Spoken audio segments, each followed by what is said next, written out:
What is Grandma's favorite kind of cookies? Graham crackers. Hello everyone, it's good to see you today. I am going to read a little more of Harry Potter and then I'm going to give you another writing prompt today. Please feel free to send me messages, you can comment on the post, you can make a video and you can share it with me. So all those things that you can do just so we can keep in touch. And once again, please share with your friends. Please let your classmates know that I'm up, and if they want to listen and watch, they are more than welcome to. Please share the news, share this link, copy the YouTube link and share it with your friends. Once again, if they need to join my class dojo page, have them email me, have your parents email me, lwholmesley@bcps.k12.md.us, and then I can link you into Class Dojo for more stuff. Okay, Harry Potter. I forgot what page. 1 second. Oh dear. 1 second. Mr. Dursley might have been drifting into an uneasy sleep, but the cat on the wall outside was showing no signs of sleepiness. It was sitting as still as a statue, its eyes fixed unblinkingly on the far corner of Privet Drive. It didn't so much as quiver when a car door slammed on the next street, nor when 2 owls swooped overhead. In fact, it was nearly midnight before the cat moved at all. A man appeared on the corner the cat had been watching, appeared so suddenly and silently you'd have thought he'd just popped out of the ground. The cat's tail twitched and its eyes narrowed. Nothing like this man had ever been seen on Privet Drive. He was tall, thin, and very old, judging by the silver of his hair and beard, which were both long enough to tuck into his belt. He was wearing long robes, a purple cloak that swept the ground, and high-heeled, buckled boots. His blue eyes were light, bright, and sparkling behind half-moon spectacles, and his nose was very long and crooked, as though it had been broken twice. This man's name was Albus Dumbledore. Albus Dumbledore didn't seem to realize that he had just arrived in a street where everything from his name to his boots was unwelcome. He was busy rummaging in his cloak, looking for something, but he did not seem to realize he was being watched, because he looked up suddenly at the cat, which was still staring at him from the other end of the street. For some reason, the sight of the cat seemed to amuse him. He chuckled and muttered, "I should have known." He found what he was looking for in the inside pocket. It seemed to be a silver cigarette lighter. He flicked it open, held it up in the air, and clicked it. The nearest street lamp went out with a little pop. He clicked it again. The next lamp flickered into darkness. 12 times he clicked the put-outer until the only lights left on the whole street were 2 tiny pinpricks in the distance, which were the eyes of a cat watching him. If anyone looked out of their window now, even beady-eyed Mrs. Dursley, they wouldn't be able to see anything that was happening down on the pavement. Dumbledore slipped the put-outer back inside his cloak and set off down the street toward number 4, where he sat down on the wall next to the cat. He didn't look at it, but after a moment he spoke to it. "Fancy seeing you here, Professor McGonagall." He turned to smile at the tabby, but it had gone. Instead, he was smiling at a rather severe-looking woman who was wearing square glasses exactly the shape of the markings the cat had had around his eyes. She, too, was wearing an emerald cloak. Her black hair was drawn into a tight bun. She looked distinctly ruffled. "How did you know it was me?" she said. "My dear Professor, I've never seen a cat sit so stiffly." "You'd be stiff if you'd been sitting on a brick wall all day," said Professor McGonagall. "All day? When you could have been celebrating? I must have passed a dozen feasts and parties on my way here." Professor McGonagall sniffed angrily. "Oh yes, everyone's celebrating all right," she said impatiently. "You think they'd be a bit more careful, but no, even the muggles have noticed something is going on. It was on their news." She jerked her head back at Dursley's dark living room window. "I heard it. Flocks of owls, shooting stars. Well, they're not completely stupid. They were bound to notice something.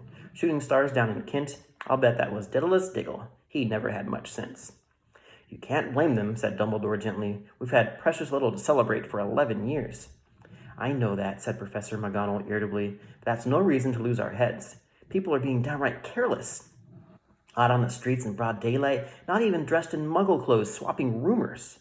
She threw a sharp, sideways glance at Dumbledore here, as though he was hoping to tell her something, but he didn't, so she went on. "A fine thing it would be if, on the very day you-know-who seems to have disappeared at last, the muggles found out about us after all. I suppose he really has gone, Dumbledore?" "It seems so," said Dumbledore. "We have much to be thankful for." Would you care for a lemon drop? A what? A lemon drop. They're a kind of muggle sweet I'm rather fond of. No, thank you, said Professor McGonagall coldly, as though she didn't think this was the moment for lemon drops. As I can say, even if you know who has gone. My dear Professor, surely a sensible person like yourself can call him by his name. All this you-know-who nonsense. For 11 years, I've been trying to persuade people to call him by his proper name. Voldemort. Professor McGonagall flinched, but Dumbledore, who was unsticking 2 lemon drops, seemed not to notice. It gets so confusing if we keep saying you-know-who. I've never seen any reason to be frightened saying Voldemort's name. I know you haven't, said Professor McGonagall, sounding half exasperated, half admiring. But you're different. Everyone knows you're the only one you know who, Voldemort was frightened of. You flatter me, said Dumbledore calmly. Voldemort had powers I will never have. Only because you're too, noble to use them. It's lucky it's dark. I haven't blushed so much since Madame Pomfrey told me she liked my new earmuffs. Professor McGonagall shot a sharp look at Dumbledore and said, The owls are nothing next to the rumors that are flying around. You know what everyone's saying? About why he's disappeared? About what finally stopped him? It seemed that Professor McGonagall had reached the point she was most anxious to discuss. The real reason she had been waiting on a cold, hard wall all day. For neither as a cat nor as a woman had she fixed Dumbledore with such a piercing stare as she did now. It was plain that whatever everyone was saying, she was not going to believe it until Dumbledore told her it was true. Dumbledore, however, was choosing another lemon drop and did not answer. What they're saying, she pressed on, is that last night Voldemort turned out of Godric's Hollow. He went to find the Potters. The rumor is that Lily and James Potter that they're dead. Dumbledore bowed his head. Professor McGonagall gasped. Lily and James? I can't believe it. I didn't want to believe it. Oh, Albus! Dumbledore reached out and patted her on the shoulder. I know, he said heavily. Professor McGonagall's voice trembled as he went on.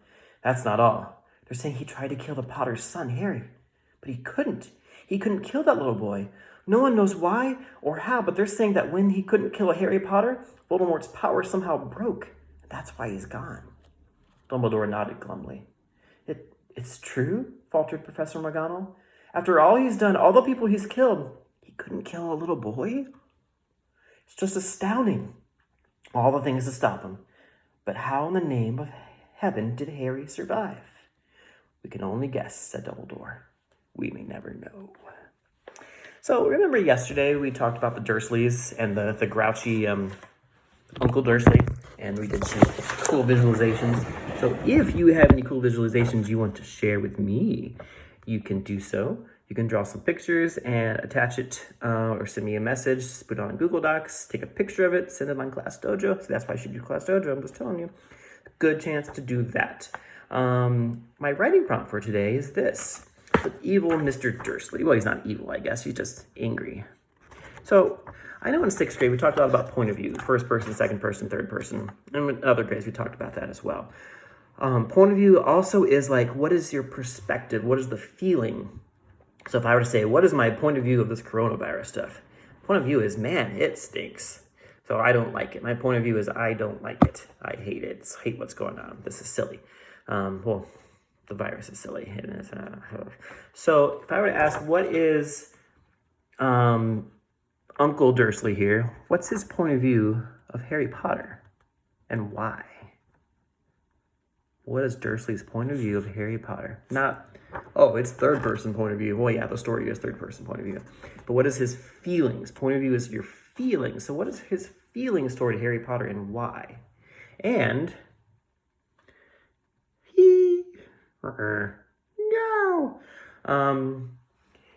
if you want to take a minute as your writing prompt today as well to be creative, retell what we've read so far, especially yesterday's part, the beginning of the story in Dudley's point of view. Dudley walks in the door, he sees Harry. What is he feeling about Harry and why? Maybe he has a real reason. Maybe he's allergic to Harry. I don't know. Have fun with it. Retell the first part of the story where Harry and maybe it's the birthday party, and it's from Dudley's point of view. Knock, knock. Alex. I'll explain the joke later.